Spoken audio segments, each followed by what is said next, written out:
नमस्कार दोस्तों, मैं सोनू जौहरी समीक्षा इंस्टीट्यूट में आपका स्वागत करता हूँ। एमपीपीएससी के बाद जो अभ्यर्थी अभी इंटरव्यू देके निकले हैं उनसे बात करते हैं इंटरव्यू का माहौल कैसा। सबसे पहले मैम का परिचय जानेंगे। मैम, आपका शुभ नाम? मेरा नाम है विनीता धुर्वे और मैं छिंदवाड़ा जिला से हूँ। कैसा रहा आपका इंटरव्यू मैम?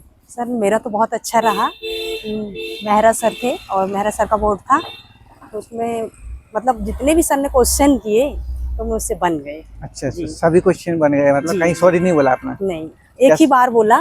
थोड़ा वो भाषा में कंफ्यूजन हो रहा था मेरे को।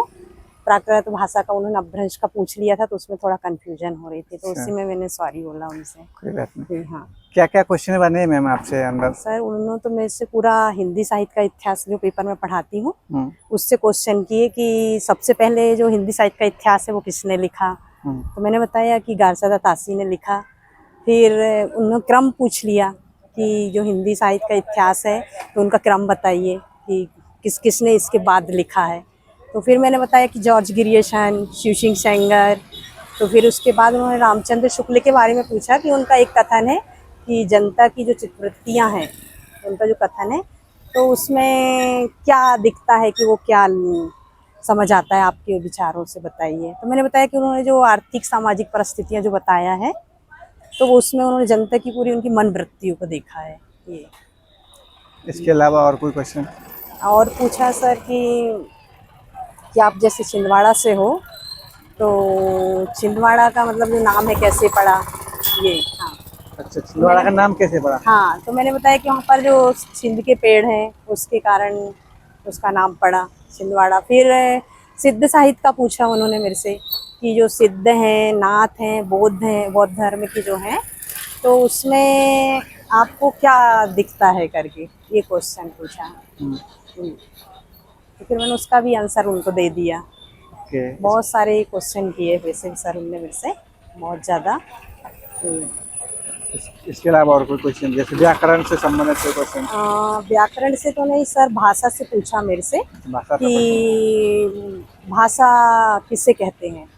तो मैंने बोला कि जो बोलने की जो प्रक्रिया है, जो लय है कि अपने विचारों को दूसरे तक पहुंचाना, तो ये भाषा। फिर उन्होंने मेरे को राजस्थानी गद्य का भी पूछा। अच्छा। कि राजस्थानी गद्य की कौन सी रचनाएं हैं, तो उसमें भी मैंने उनको बताया। एक ढोला मारूरा दोहा करके है कल्लोल की रचना, उसके बारे में बताया। इसके अलावा और कोई क्वेश्चन? सर और क्वेश्चन तो मैं याद नहीं कर पा जैसे रही। छायावाद योग? हाँ, प्रयोगवाद का पूछा और प्रगतिवाद का मेहरा सर ने कि आपको इन दोनों में क्या अंतर दिखाई देता है। तो मैंने बताया कि प्रगतिवाद जो है कि उसमें एक शोषक और शोषित प्रतीक को लेकर कवियों ने काव्य रचनाएं किया है, और आगे जो है प्रयोगवादी कवि है तो उन्होंने नए प्रतिमान, नए उसको लेकर कि एक आम व्यक्ति की पीड़ा को उसमें उजागर कर दिया है, बता दिया है, ये बताया सर। अधिकतर क्वेश्चन मेरे प्रगतिवाद, प्रयोगवाद और हिंदी साहित्य के इतिहास से बने हैं। रीतिकाल, भक्तिकाल, निर्गुण पूछा सर, उसमें भी बहुत सारा। हाँ, पूछा। भक्ति काल में ये पूछा कि किसने स्वर्ण काल कहा है, तो मैंने बताया कि जॉर्ज ग्रियर्सन ने कहा है। तो आपको स्वर्ण काल क्यों कहा है उन्होंने, तो मैंने कहा कि इसमें थोड़ा स्वर्णकाल इसलिए कहा कि इसमें थोड़ा निखार आ गया था, थोड़ा अंतर हमको देखने को मिला कि आदिकाल में तो इसका उदय हो चुका था लेकिन इसमें हमको थोड़ा अंतर देखने को मिला। और भक्ति काल में भी पूछा था सर और क्वेश्चन, जैसे कि जो जैन कवि हैं तो जैन कवियों के नाम बताइए। अच्छा जी। इसके अलावा भारतीय ज्ञान परंपरा से कोई क्वेश्चन? नहीं सर, उससे नहीं पूछा। डेप्थ से भी ज्यादा नहीं पूछा मेरे से। आपकी अभिरुचि को लेके कोई क्वेश्चन? सर, अभिरुचि में भी नहीं पूछा। मेरा तो मैंने गाना दिया था तो उससे नहीं पूछा है ज़्यादा। जैसे मैम आप पढ़ाते हैं तो वहाँ से कोई पाठ्यक्रम वगैरह पूछा आपसे? हाँ, कि कौन सा पेपर पढ़ाते हो ये पूछा, तो मैंने बोला कि हिंदी साहित्य का इतिहास पढ़ाती हूँ, और आधार पाठ्यक्रम के विषय के बारे में पूछा कि उसमें क्या क्या है आपका, कि वो किससे संबंधित। तो मैंने बोला आधार पाठ्यक्रम विषय है तो वो सभी विषयों का आधार है, तो उसमें सभी का मिश्रण दिया हुआ है, हिंदी का भी है, विज्ञान का भी है, सोशलॉजी का भी है, तो ऐसा मिक्स करके। जी मैम, और कोई क्वेश्चन बताना पाएगी?